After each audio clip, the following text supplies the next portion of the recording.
Jake Morrison stood at the viewing window of his cargo ship and watched the massive space station grow larger. Nexus Station was huge. It looked like a metal city floating in the darkness of space. Lights blinked all over its surface. Ships of all shapes and sizes moved around it like busy insects. "First time seeing something this big?" asked Lisa Chun from behind him. She was his pilot and had been flying ships for 10 years.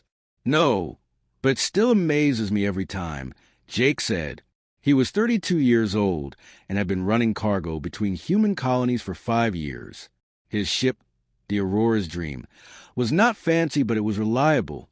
"Katie is going to love this place," Lisa said with a smile. She's been asking about alien markets for weeks. Jake's younger sister Katie was 24 and worked as the ship's engineer. She had joined the crew 6 months ago despite Jake's worries. Space was dangerous, and he did not like the idea of his sister being so far from Earth. But Katie was smart and stubborn. She wanted to see the galaxy.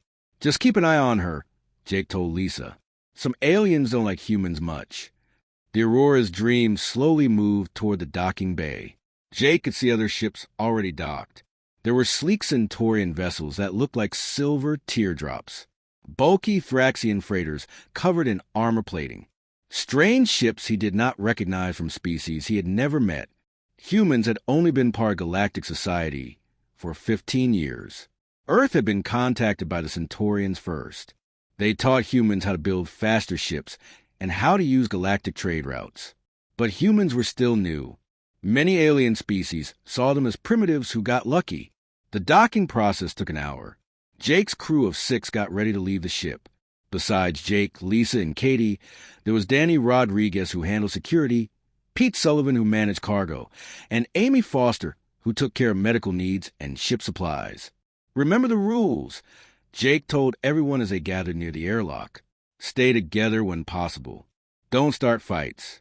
Don't trust anyone completely. We're here for 3 days to resupply and find new cargo contracts." Katie bounced on her feet with excitement. She had bright green eyes and short brown hair. "Can I explore the market district? I want to see alien technology up close." "Not alone," Jake said firmly. "Come on, Jake. I'm not a child. I can take care of myself. You're my sister and my responsibility. This station has over 50 different alien species. Some of them think humans are barely smarter than animals." Katie's face showed her frustration. "I promise I'll be careful. I just want to look around for a few hours." Danny Rodriguez stepped forward. He was a big man with muscles earned from years of military service. "I could go with her. Keep an eye on things." Jake thought about it. Danny was good in a fight and knew how to spot trouble. "Fine, but stay in the main market areas. Don't go into the back sections. And if anyone gives you problems, just walk away." The airlock opened with a hiss. The smell of the station hit them immediately. It was a mix of different atmospheres, alien foods, and the metallic scent of recycled air. The gravity felt slightly heavier than Earth normal.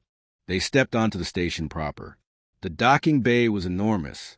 The ceiling stretched up so high Jake could barely see it. Aliens of all kinds moved around them. Some walked on 2 legs like humans. Others had 4 legs or 6 arms. A few floated in the air using mechanical devices. Most aliens ignored the human group, but Jake noticed some stares. A few aliens pointed at them and spoke in languages he did not understand. Their expressions were not friendly. "Stick close," Jake whispered to his crew. They made their way through the crowds toward the main commercial district. The station was like a small city. There were shops, restaurants, hotels, and offices. Signs in dozens of alien languages covered every wall. Translator devices helped visitors understand the basic meanings, but the translations were often unclear. Jake saw a group of tall, 4-armed aliens near a large cargo bay. They were Zephyrians. Jake recognized them from the files he had studied before this trip.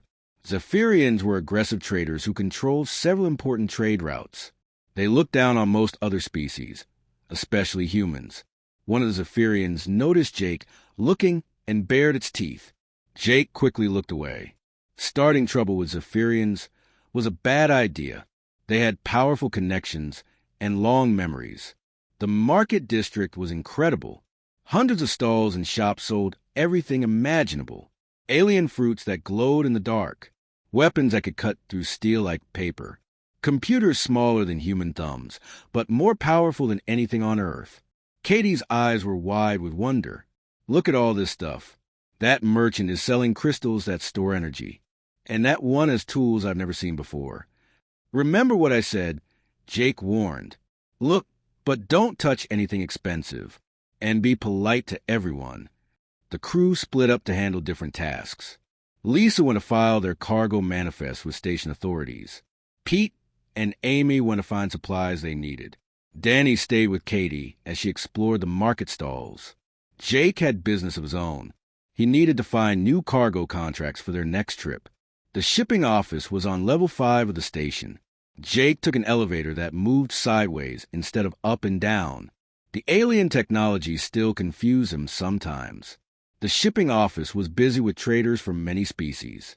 Jake waited in line behind a Centaurian who smelled like flowers and a short, furry alien he did not recognize. When his turn came, Jake approached the counter. The clerk was a Thraxian with thick gray skin and small black eyes. "What do you want, human?" "I'm looking for cargo contracts. My ship can carry 800 tons. The Thraxian looked at a computer screen. Not much available for human ships. Most shippers prefer more experienced crews. Jake kept his temper under control.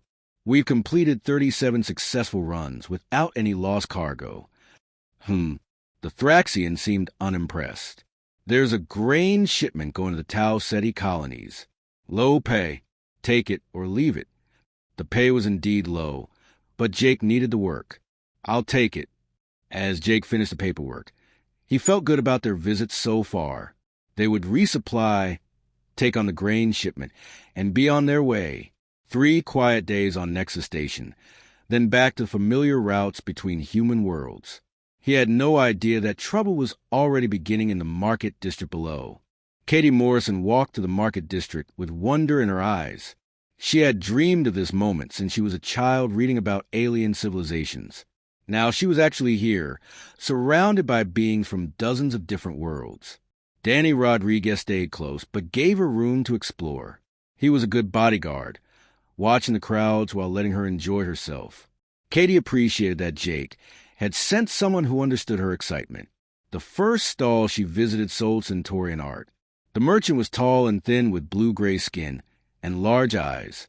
Centaurians were known for being polite and peaceful. This one smiled when Katie approached. "Welcome, human friend," the Centaurian said in careful English.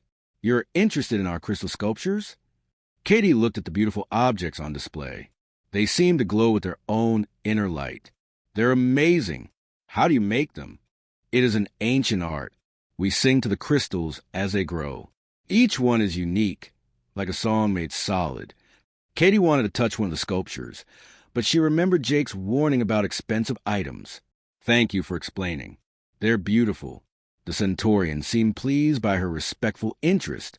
"You are welcome here any time, young human." As Katie moved to the next stall, she noticed how different aliens reacted to humans. Some, like the Centaurians, were friendly and curious. Others ignored humans completely. A few stared with clear dislike. The next merchant was a Thraxian selling electronic components. Thraxians looked like walking rocks with thick, gray skin and small eyes. This one barely looked at Katie when she approached. "You want something or just looking?" The Thraxian asked in a rough voice. "I'm an engineer. I'd love to learn about your technology." The Thraxian snorted. "Human engineer. That's funny. You people just learned to build spaceships 15 years ago." Katie felt her face get hot, but she kept her voice calm. "Everyone has to start somewhere. I'm always eager to learn. Learn somewhere else. I don't have time for primitives." Danny stepped forward slightly, his hand moving toward his weapon. Katie caught his eye and shook her head. She did not want to start trouble over one rude merchant. They moved on to other stalls. Katie found that reactions varied widely by species. The Altarians were curious about human engineering and asked many questions. The vegan traders were businesslike but fair. A group of small, furry aliens called the Quilix seemed afraid of humans for reasons Katie could not understand. At a food stall, Katie tried her first alien cuisine. It was a Centaurian dish that tasted like spiced fruit mixed with something she could not identify. The flavor was strange, but not unpleasant. "Not bad for primitive taste buds," said a loud voice behind her. Katie turned to see a Zephyrian, watching her with amusement. Zephyrians were tall and thin with 4 arms and silver-blue skin. This one had elaborate markings on his face that showed high social rank. "I'm sorry," Katie said politely. "I said it's surprising you can handle civilized food.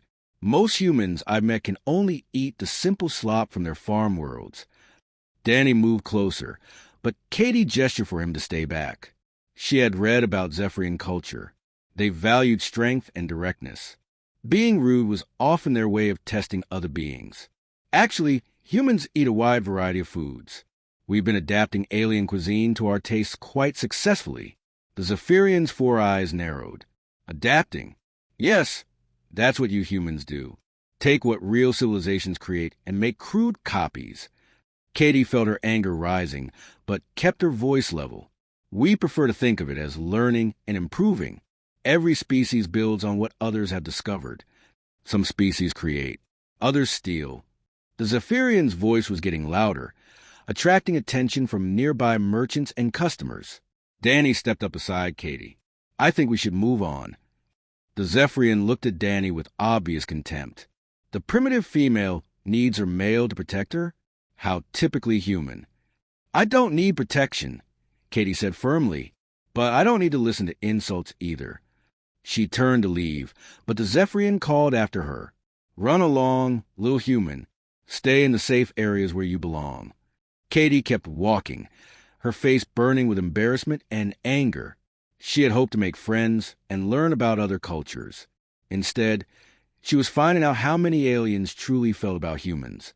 At the next section of the market, Katie found a group of stalls selling advanced technology.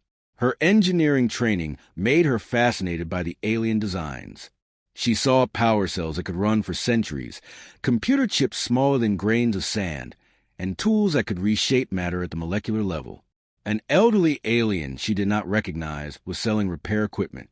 He had 6 arms and a kind face covered in wrinkles. When Katie approached with obvious interest, he smiled. "You have the look of someone who builds things," he said in accented but clear English. "I'm an engineer. This technology is incredible. We have nothing like it on human worlds. Your species is young. Give them time. I have seen many civilizations grow from simple beginnings to greatness." Katie felt grateful for his kindness after the Zephyrian's rudeness. "What species are you, if you don't mind me asking?" "I am Korthak. We are an old race. We have watched the galaxy change for many thousands of years. What do you think of humans?"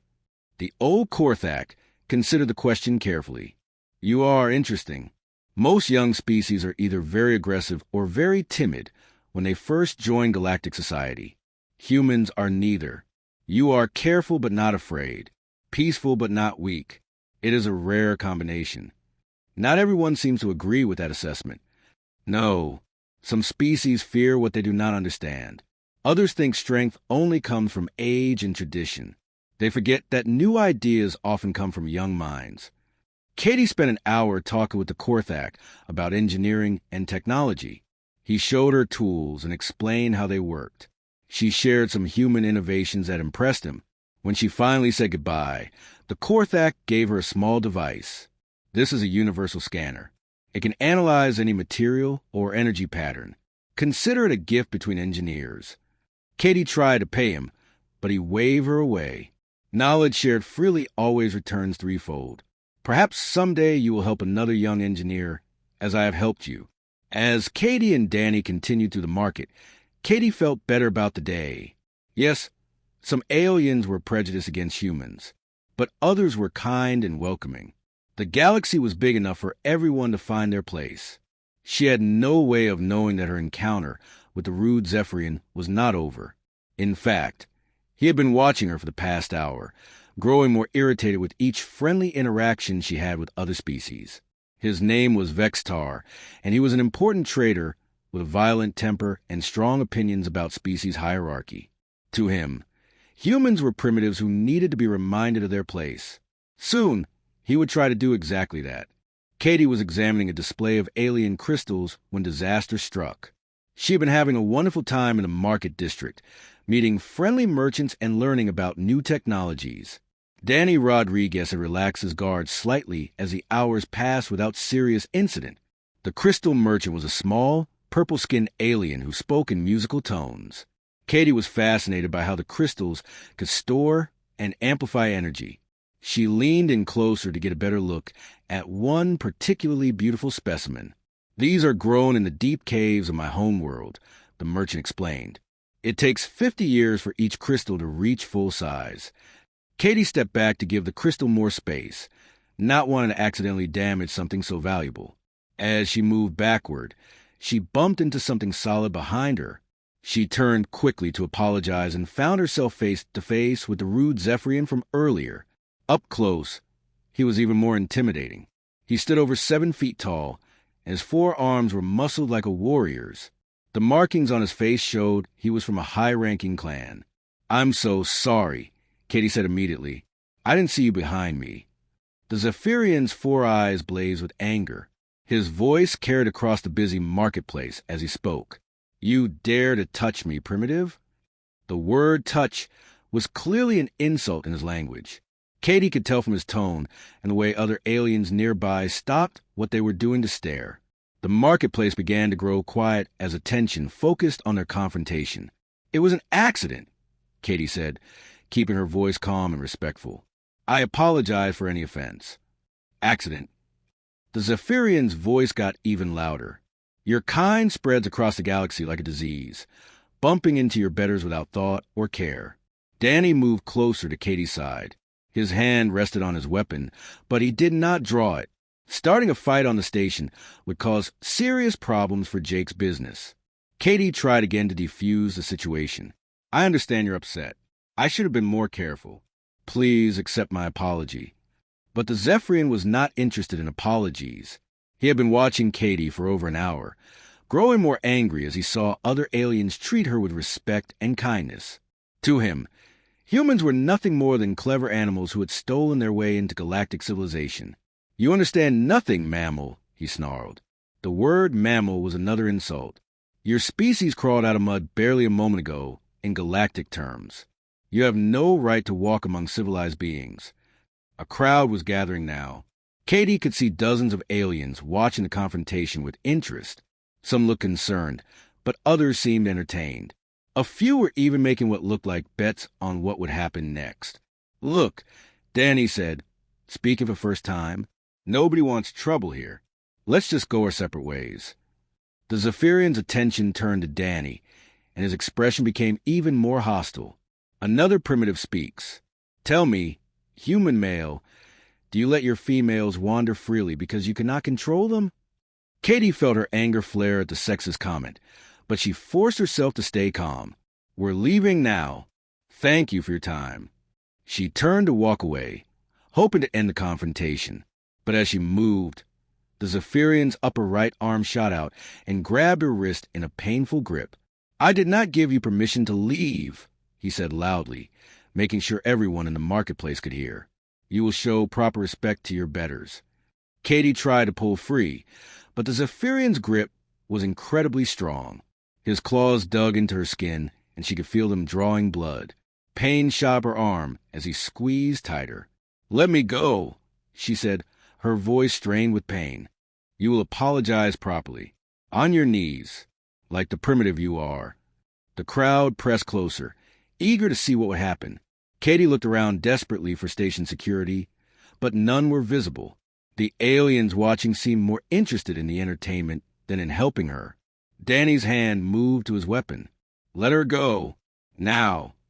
The Zephyrian laughed, a harsh sound that echoed through the marketplace. "Or what? You'll threaten me with your primitive weapons? I am Vextar of the Crimson Claw clan. My family controls 3 star systems. What are you?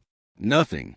He squeezed Katie's wrist harder, and she could not stop a small cry of pain from escaping. Blood was definitely flowing now where his claws had broken her skin. The pain was intense. But what hurt worse was the humiliation of being treated like an animal in front of dozens of watching aliens. "Please," she said, hating how weak her voice sounded. "You're hurting me." "Good. Pain teaches respect." Vextar raised his upper left arm, claws extended toward Katie's face. The threat was clear. The watching crowd murmured with anticipation. Some of the aliens looked uncomfortable now, but none stepped forward to help. This was the reality of galactic politics. Humans were new and weak. Zephyrians were old and powerful.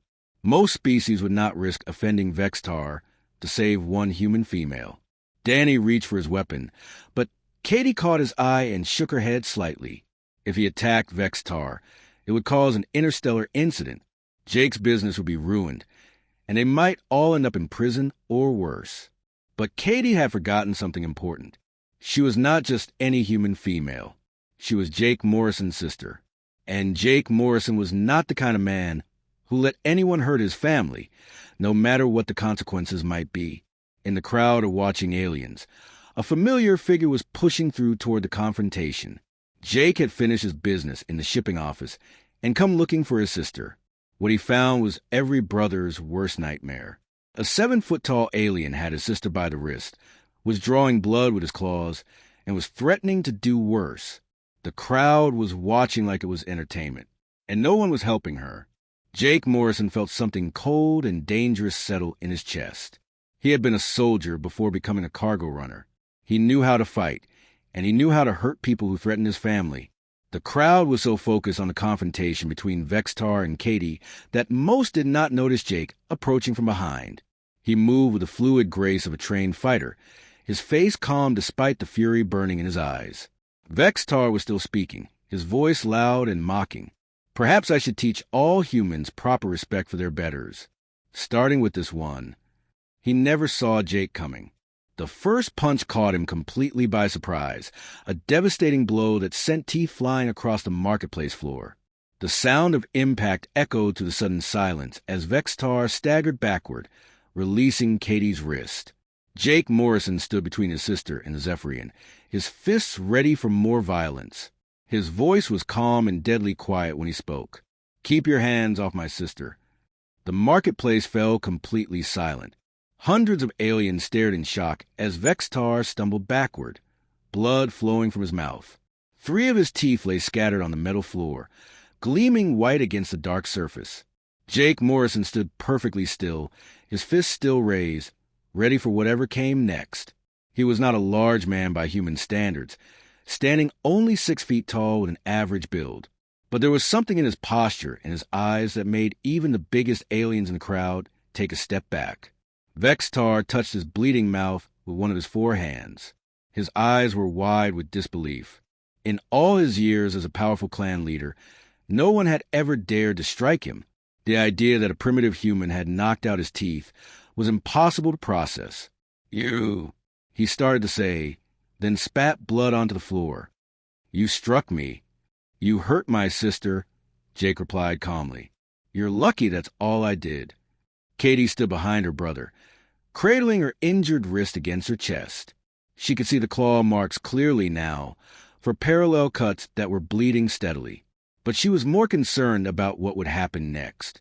Jake had just assaulted one of the most powerful Zephyrians on the station. Danny moved to stand beside Jake, his weapon now drawn, but held low. "Boss, we need to go. Now!" But Jake did not move. His eyes stayed locked on Vextar's face. "Apologize to my sister." The crowd murmured in amazement. The human was demanding an apology from a Zephyrian clan leader. It was unheard of. It was insane. It was either the bravest or the stupidest thing any of them had ever witnessed. Vextar's shock was quickly turning to rage. The pain in his mouth and the humiliation of being struck in public was more than his pride could bear. "I will kill you for this, human. I will kill your entire family and feed your bodies to my hunting beasts." "You can try," Jake said simply. The Zephyrian reached for the ceremonial blade at his belt, but before he could draw it, more figures pushed through the crowd. Lisachin appeared first, her pilot's training evident in how quickly she assessed the situation. Pete Sullivan and Amy Foster were right behind her, both looking ready for trouble. "Jake, what happened?" Lisa asked, though the evidence was clear enough.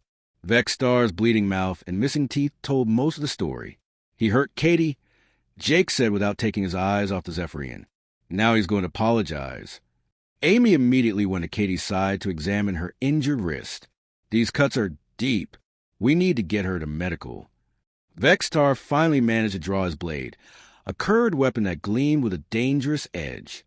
Several aliens in the crowd cried out warnings, but Jake still did not move. He had been in combat before. He could read the Zephyrian's body language and knew the alien was more angry than skilled. I challenge you to blood combat, Vexstar declared formally. You have insulted my honor. Only your death can restore it. I don't care about your honor, Jake replied. I care about my sister. Apologize to her and we'll leave. But the confrontation had grown beyond what two individuals could control. Other Zephyrians were pushing to the crowd, drawn by word that one of their clan leaders was being challenged by a human. They were all tall and muscled, with the bearing professional warriors. At the same time, more humans were arriving. Word was spreading through the human sections of the station that one of their own was in trouble. Cargo haulers, mechanics, and traders were abandoning their work to come see what was happening. The situation was escalating toward a full riot. Just as violence seemed inevitable, a new voice cut through the tension like a blade. That's enough. Everyone stand down. The crowd parted to reveal Commander Thex, the station's head of security. He was a Centaurian, tall and thin with blue-gray skin and large, intelligent eyes. Behind him marched a squad of station security officers from several different species. Lower your weapons, Commander Thex ordered. All of you. Vexstar kept his blade raised. This human assaulted me without provocation. I demand justice under Zephyrian law. You're on my station, Commander Thex replied calmly. My laws apply here. Jake slowly lowered his fist but remained ready to fight if necessary. He was hurting my sister. I stopped him. Commander Thex looked around the crowd, taking in the scene. He saw Katie's bleeding wrist, the scattered teeth on the floor, and the tension radiating from both groups of aliens. His security training helped him piece together what had probably happened. I need all parties to come with me for questioning. The rest of you, disperse immediately or you'll be charged with disturbing station peace. The crowd began to break up reluctantly. Many aliens lingered, hoping to see more violence, but the security officers moved them along firmly. Vexstar sheathed his blade but pointed one of his forearms at Jake. This is not over. Human, you have made an enemy of the entire Crimson Claw clan. Good to know where I stand, Jake replied without emotion. As the security officers began to separate the two groups, Katie finally spoke up. Jake, you shouldn't have hit him. This is going to cause so much trouble.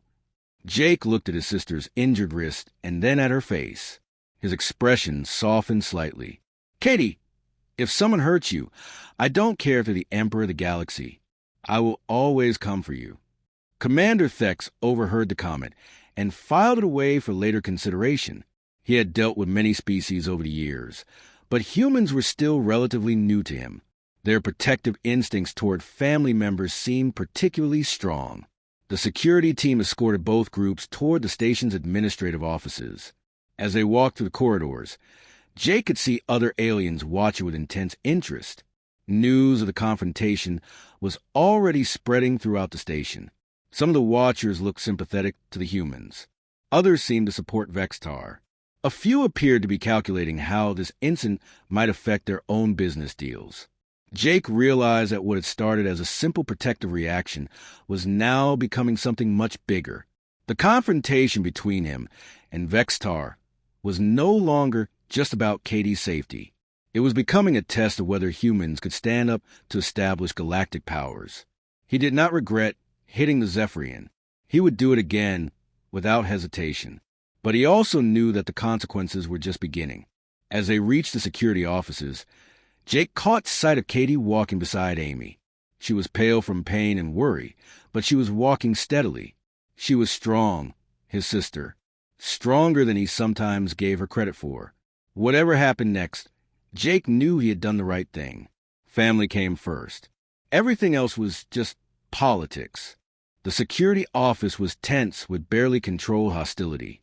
Commander Thex had separated the two groups into different rooms, but Jake could hear Vextar's voice through the thin walls.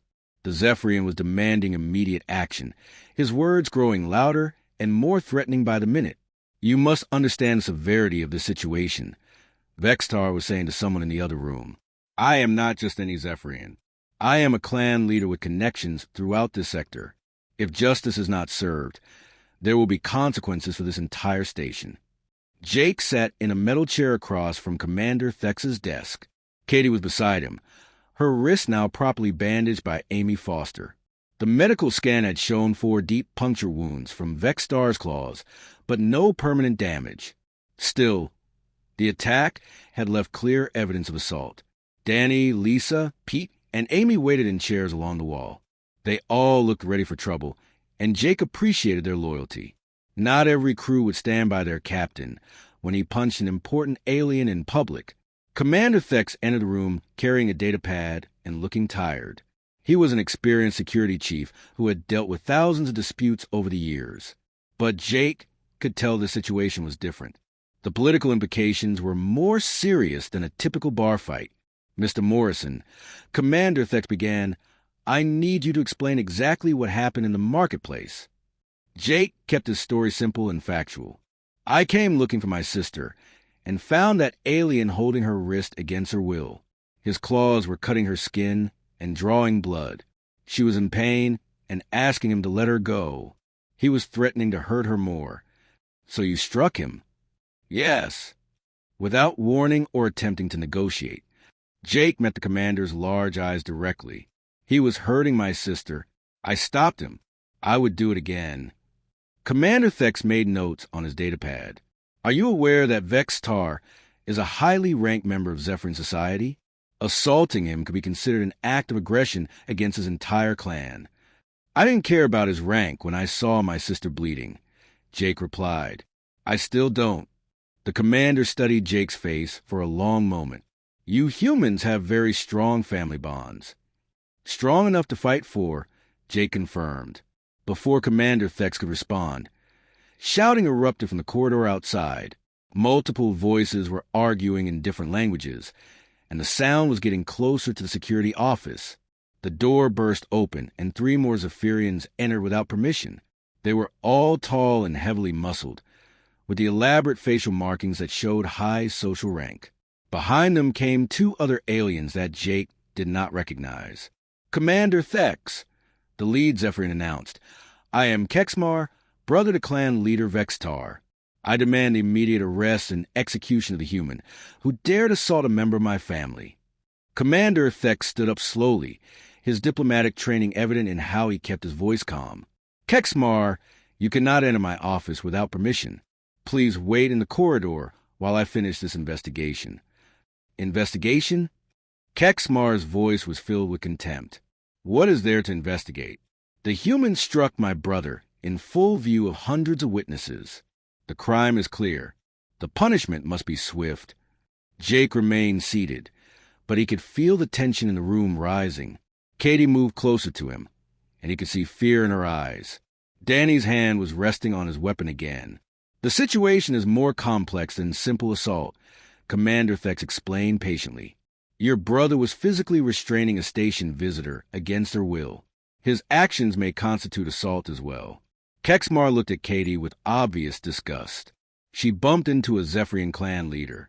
She showed disrespect. Punishment was appropriate.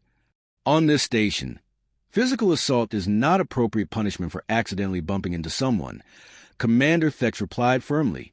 The argument might have continued, but new voices could be heard approaching from the other direction. These voices were human, and they sounded angry. A moment later, the office became even more crowded as 5 human cargo captains pushed into the room. Jake recognized 2 of them from previous trips to various stations. Captain Maria Santos was a tough woman who ran freight between the inner colonies. She looked around the room and immediately understood the situation. "We heard Jake Morrison was in trouble for defending his sister." Captain Bob Wilson was an older man with gray hair and scars from his military service. He looked at the Zephyrians with obvious dislike. "Heard some 4-armed bully was picking on human women." Commander Thex held up his hands for quiet. Everyone needs to leave except the principals in this case. This office is not large enough for a diplomatic conference. But neither group showed any sign of leaving. The Zephyrians were determined to see Jake punished. The humans were equally determined to protect one of their own. Commander, Kexmar said formally, I am invoking Treaty Section 47. When a member of a recognized clan is assaulted, the aggressor must face trial under the victim's cultural laws. Jake did not know what Treaty Section 47 was, but he could tell from Commander Thex's expression that it was serious. Captain Santos stepped forward, and I'm invoking Section 23 of the same treaty. When a human citizen is assaulted first, they have the right to defend themselves and their family members. The room fell silent as everyone processed this escalation. Jake realized that what had started as a simple confrontation was becoming a legal battle between two species. Commander Thex looked at his datapad again, then at the crowd filling his office. I am going to need to consult with the station's legal department. This situation has moved beyond my authority to resolve quickly. Vextar appeared in the doorway, pushing past the others to enter the already crowded room. His mouth was swollen and his speech was slightly slurred from his missing teeth, but his anger was clear. Brother, he said to Kexmar, has a human been arrested yet? Commander Thex is reviewing the legal requirements, Kexmar replied. Vextar looked directly at Jake with hatred in his 4 eyes. Legal requirements are simple. I am a clan leader. He is a primitive. He struck me. He dies. Captain Wilson laughed harshly. Primitive? We primitives just put you on your ass in front of half the station. The comment sent Vextar into a rage. He lunged toward Captain Wilson, but his brother caught 2 of his arms and held him back. Enough! Commander Thex shouted. Everyone out of my office except Mr. Morrison, his sister, and the Vextar brothers. The rest of you wait in the corridor. As the other humans and aliens filed out reluctantly, Jake could hear them continuing their arguments in the hallway. The situation was spiraling beyond anyone's control. Commander Thex sat down heavily at his desk. This is becoming an interstellar incident. I'm going to have to contact both Earth and the Zephyrian homeworld for guidance. Jake looked at Katie, who was pale and clearly frightened by how serious things had become. He wished he could tell her everything would be fine, but the truth was that he had no idea what would happen next. What he did know was that he still did not regret punching Vextar. His sister was safe, and that was what mattered most. The station's main conference room had not seen this much tension in years. Commander Thex sat at the head of a long metal table, with representatives from multiple species arranged on both sides. The formal hearing had been called to resolve what everyone now recognized as a serious diplomatic incident. On one side sat Vextar and his brother Kexmar, along with 2 other Zephyrian officials who had arrived on a fast courier ship. They wore elaborate robes that showed their high rank in Zephyrian society. Vextar's mouth was still swollen, and he spoke with a slight lisp from his missing teeth. On the other side sat Jake and Katie Morrison, accompanied by a human diplomatic attaché named Caroline Beck, who had been rushed from the nearest human embassy. She was a professional negotiator, but Jake could tell she was nervous about representing humans in such a high-stakes situation. 3 neutral arbitrators sat at the far end of the table. They represented species that had no direct involvement in human-Zephyrian relations and were supposed to provide objective judgment. Commander Thex activated a recording device and spoke formally.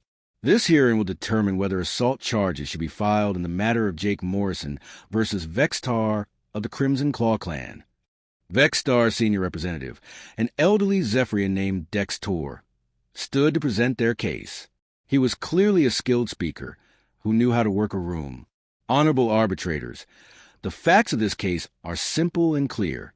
Vextar is a recognized clan leader with authority over 3 star systems and millions of citizens. He was conducting legitimate business on this station when he was brutally assaulted by a human. Dextor activated a holographic display that showed security footage from a marketplace. The images were clear enough to see everything that had happened. As you can see, the human female made contact with clan leader Vextar. When he responded appropriately to correct her behavior, the human male attacked without warning. 3 teeth were knocked from Vextar's mouth. The attack was unprovoked and savage. Jake watched the footage with growing anger. The way Dextor described it made it sound like Katie had deliberately bumped into Vextar, and Jake had attacked for no reason. Furthermore, Dextor continued, this attack represents a serious challenge to Zephyrian authority throughout the sector. If humans believe they can assault clan leaders without consequence, it will encourage further violence against our people. The Zephyrian representative sat down with obvious satisfaction. Jake could tell the arbitrators were taking his words seriously. Caroline Beck stood up to present the human perspective. She was younger and less experienced than Dextor, but she had studied the security footage carefully. Honored arbitrators, the Zephyrian account omits crucial details. Please observe the footage more carefully. She rewound the holographic display to show Katie's accidental bump into Vextar. As you can see, the contact was clearly accidental. The human female immediately apologized and attempted to leave the area. The footage showed Katie trying to walk away, only to have Vextar grab her wrist. Here we see Vextar physically restraining Ms. Morrison against her will. Note how his claws penetrate her skin, causing visible bleeding. She is in obvious distress and asks repeatedly to be released. Caroline paused the footage at the moment when Vextar raised his other hand toward Katie's face. The Zephyrian was threatening further violence when Mr. Morrison intervened to protect his sister. She let the footage continue to show Jake's arrival and his single punch that ended the confrontation. Mr. Morrison used precisely the amount of force necessary to stop the assault on his sister. He struck once and then ceased all aggressive action. This is textbook proportional response to protect a family member from harm. Caroline sat down, but Jake could see that the arbitrators were still uncertain. The legal issues were more complex than either side wanted to admit.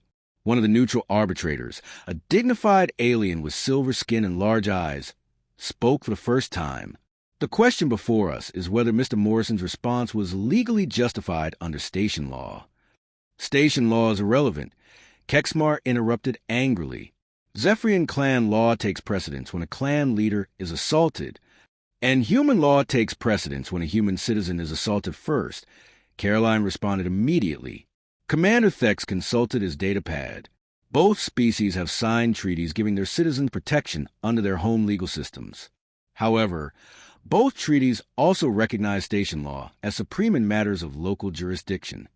The silver-skinned arbitrator nodded thoughtfully. Then we must determine whether the initial contact constituted assault under station law. Dextor stood again. The human female showed disrespect to a clan leader. Correction was appropriate.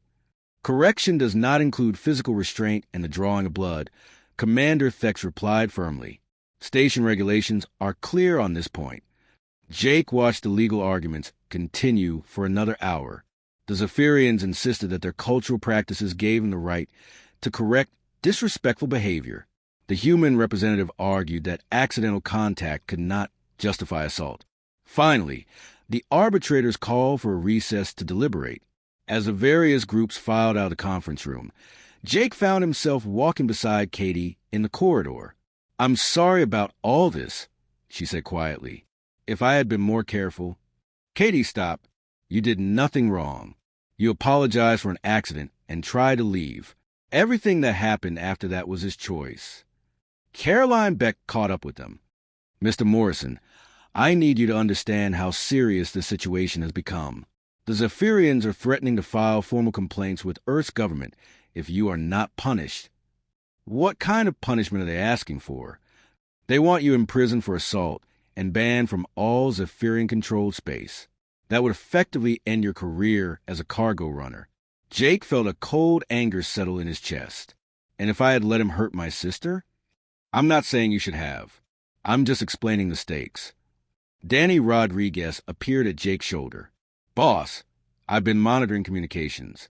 Word about this is spreading fast through human ships across the sector." "What kind of word?" That Jake Morrison stood up to a Zephyrian bully and knocked his teeth out. "A lot of people are calling you a hero." Caroline looked worried. That kind of attention could make the situation worse. The Zephyrians will see it as humans celebrating an attack on their leader.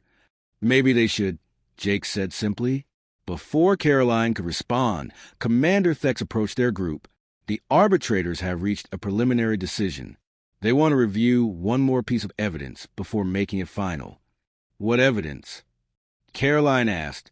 They want to interview other aliens who witnessed the incident. Several have requested to testify on Mr. Morrison's behalf. Jake was surprised. Aliens want to testify for me? Apparently, Vextar has made enemies during his time on this station.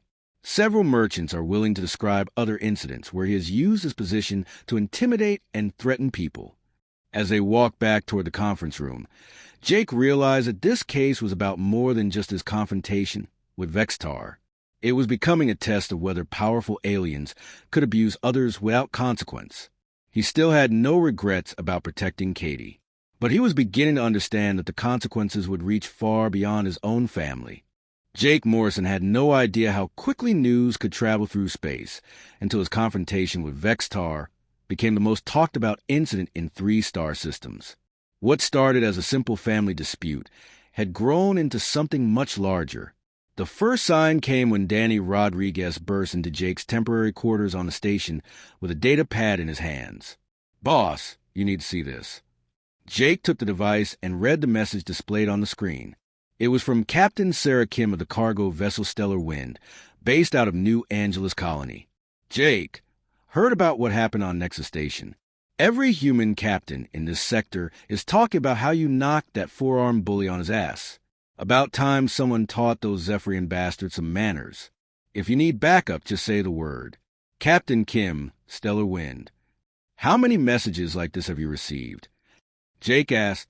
47 so far, and they're still coming in. Look at this one." Danny scrolled to another message. This one from Captain Tom Bradley of the merchant ship Freedom's Edge. "Morrison, you did what every human in this galaxy has wanted to do for years. The Zephyrians think they can push us around because we're new to space. Time they learn different. My crew is ready to stand with you. Bradley out." Jake sat down heavily on his bunk. This is getting out of control. "It gets better," Danny said with a grin. "Check the news feeds." He switched the data pad to show news reports from human colonies throughout the sector. The headlines were all variations on the same theme. Human captain defends sister. Stands up to alien bully. Cargo runner teaches Zephyrian clan leader a lesson. First human to knock teeth out of 4-armed alien becomes hero. Jake read one of the articles, which described him as a brave defender of human dignity and proof that humans will not be intimidated by alien aggression. The reporter had somehow gotten quotes from other cargo captains praising Jake's actions. "I just hit someone who was hurting Katie," Jake said. "I'm not a hero." "Maybe not to you, but you are to a lot of other people. Look at this." Danny showed him a message that had arrived just minutes earlier. The sender was Admiral Susan Blake of the Earth Defense Force. "Captain Morrison, I have been following the situation on Nexus Station with great interest. Your actions in defending your sister demonstrate the finest traditions of human courage and family loyalty. Please be advised that Earth stand behind you in this matter. Any attempt to prosecute you for defending a family member from assault will be met with a full response of the EDF. Signed, Admiral Susan Blake, Commander, Earth Defense Force." Jake stared at the message. The Admiral of Earth's military was personally supporting him in a dispute with alien traders. "This is insane," he muttered. Katie entered the room at that moment, looking pale and worried. "Jake, I just talked to Caroline Beck. She says the Zephyrians are threatening to contact their military if you're not punished." "What kind of military response?" "Trade sanctions against human colonies, attacks on human shipping, maybe even war." Jake felt the weight of responsibility settling on his shoulders like a heavy blanket. What had started as protecting his sister was now threatening to cause an interspecies conflict. "I should surrender myself to them," he said. "End this before it gets worse." "Like hell you will," Danny said immediately. Katie sat down beside her brother. "Jake, you can't give in to them. If you do, it will just encourage them to bully other humans." Before Jake could respond, Lisa Chin appeared in the doorway with an urgent expression. "Boss, you need to come to the communications room right now." They followed Lisa to the ship's communication center, where she activated the main display screen. The image that appeared showed the bridge of a military vessel. "Captain Morrison," said the woman on the screen. She wore the uniform of an Earth Defense Force admiral with silver hair and sharp eyes. "I am Admiral Blake. I thought it was time we spoke directly." Jake stood at attention automatically. "Admiral, I'm honored by your message, but this situation doesn't need military involvement." "Captain, with respect, this situation stopped being about you the moment that Zephyrian put his claws in your sister's skin. It became about whether humans will tolerate being abused by aliens who think they're superior to us." The Admiral's expression was serious, but not unfriendly. "I've been dealing with alien species for 10 years, Captain. I've seen how they treat humans. Most are fair and respectful. Some are friendly allies. But a few, like the Zephyrians, think humans are primitives who can be pushed around without consequences. I just wanted to protect Katie, Admiral. I didn't mean to start an interspecies incident." "You didn't start anything, son. The Zephyrians started it when they decided to abuse a human woman in public. You just finished it." Admiral Blake leaned forward on the screen. "Captain, I want you to understand something. Right now, there are 17 human cargo vessels heading toward Nexus Station. They're coming to stand with you.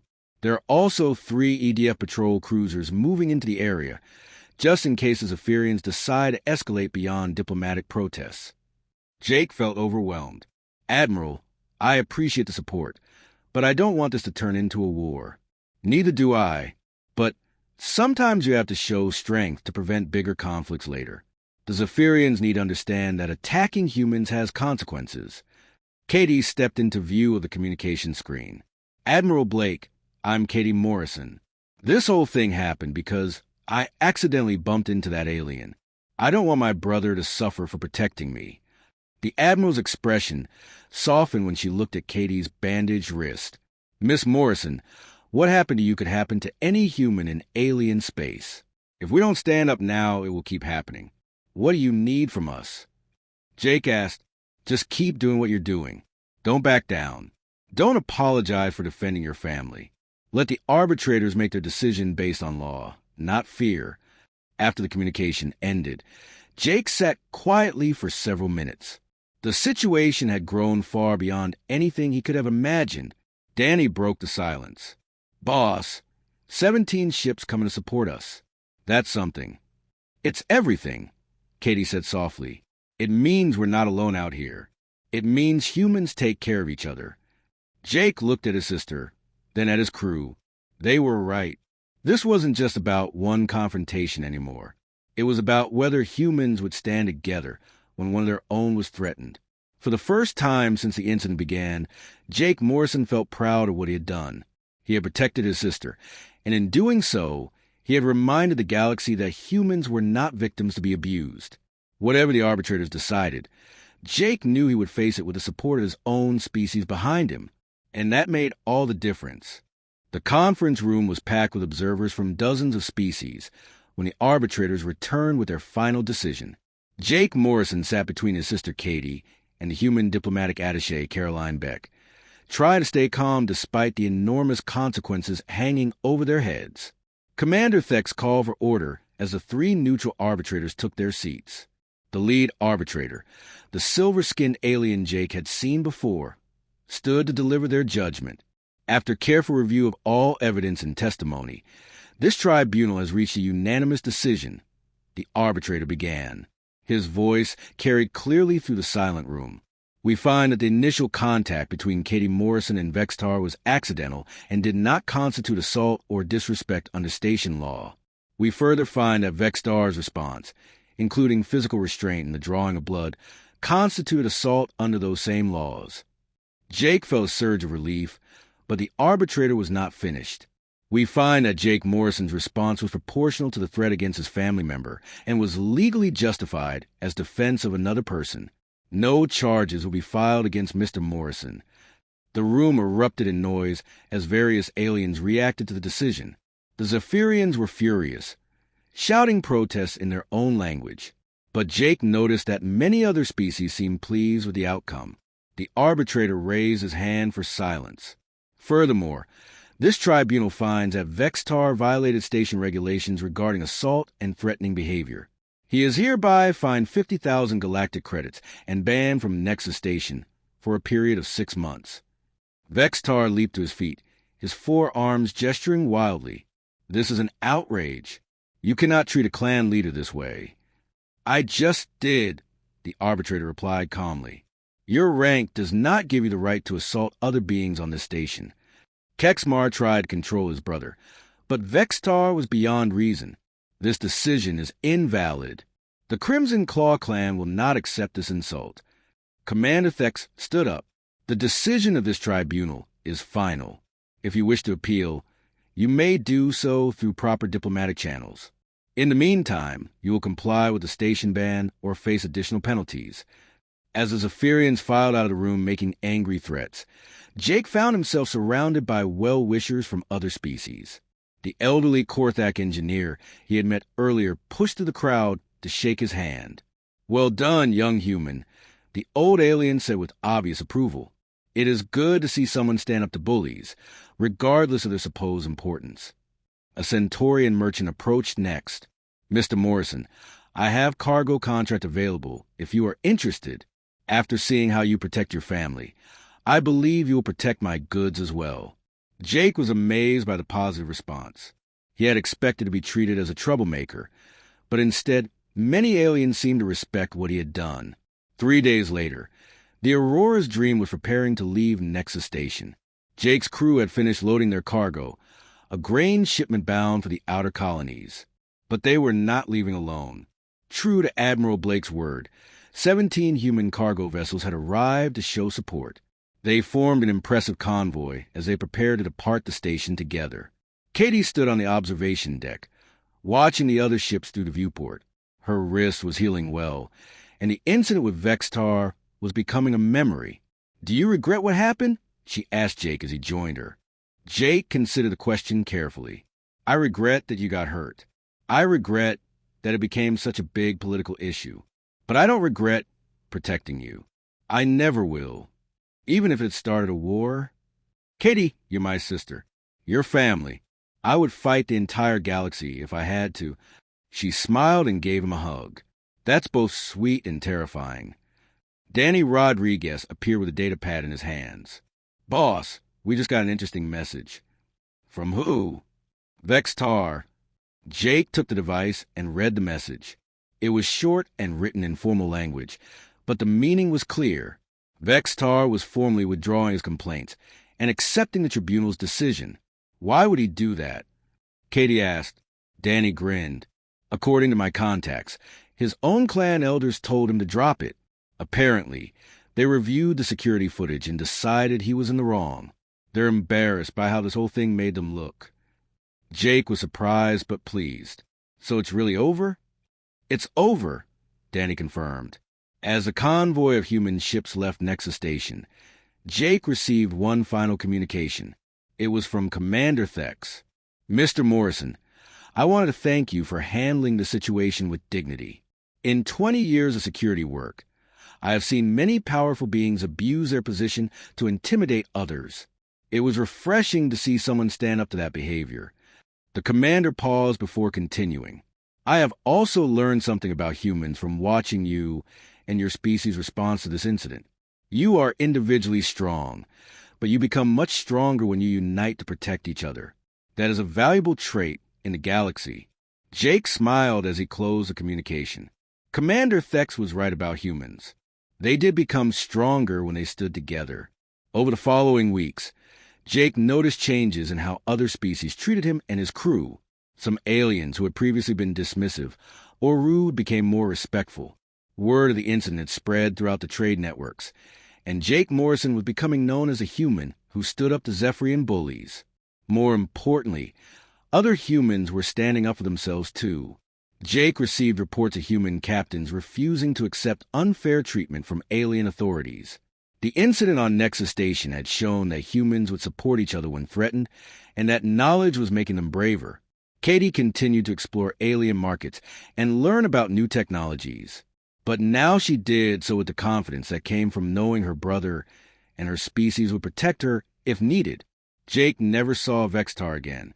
He heard through trading networks that the Zephyrian had left the frontier regions and returned to his clan's homeworld. Some said he was seeking medical treatment for his missing teeth. Others claimed he was too embarrassed to show his face in areas where humans might be present. Jake did not really care what had happened to Vextar. The alien had learned that humans were not easy targets, and that was lesson enough. The Aurora's dream continued its cargo runs throughout human space and beyond. Jake Morrison remained a simple cargo captain who loved his family and protected his crew. But he was also something more now, a symbol of human determination and the willingness to fight for what was right. And in the vast, dangerous galaxy where humans were still newcomers trying to find their place, that symbol meant everything. The lesson of Nexus Station spread far and wide. Lay a hand on a human, and you might find yourself missing teeth. But more importantly, threaten one human, and you faced them all. It was a lesson the galaxy would not soon forget.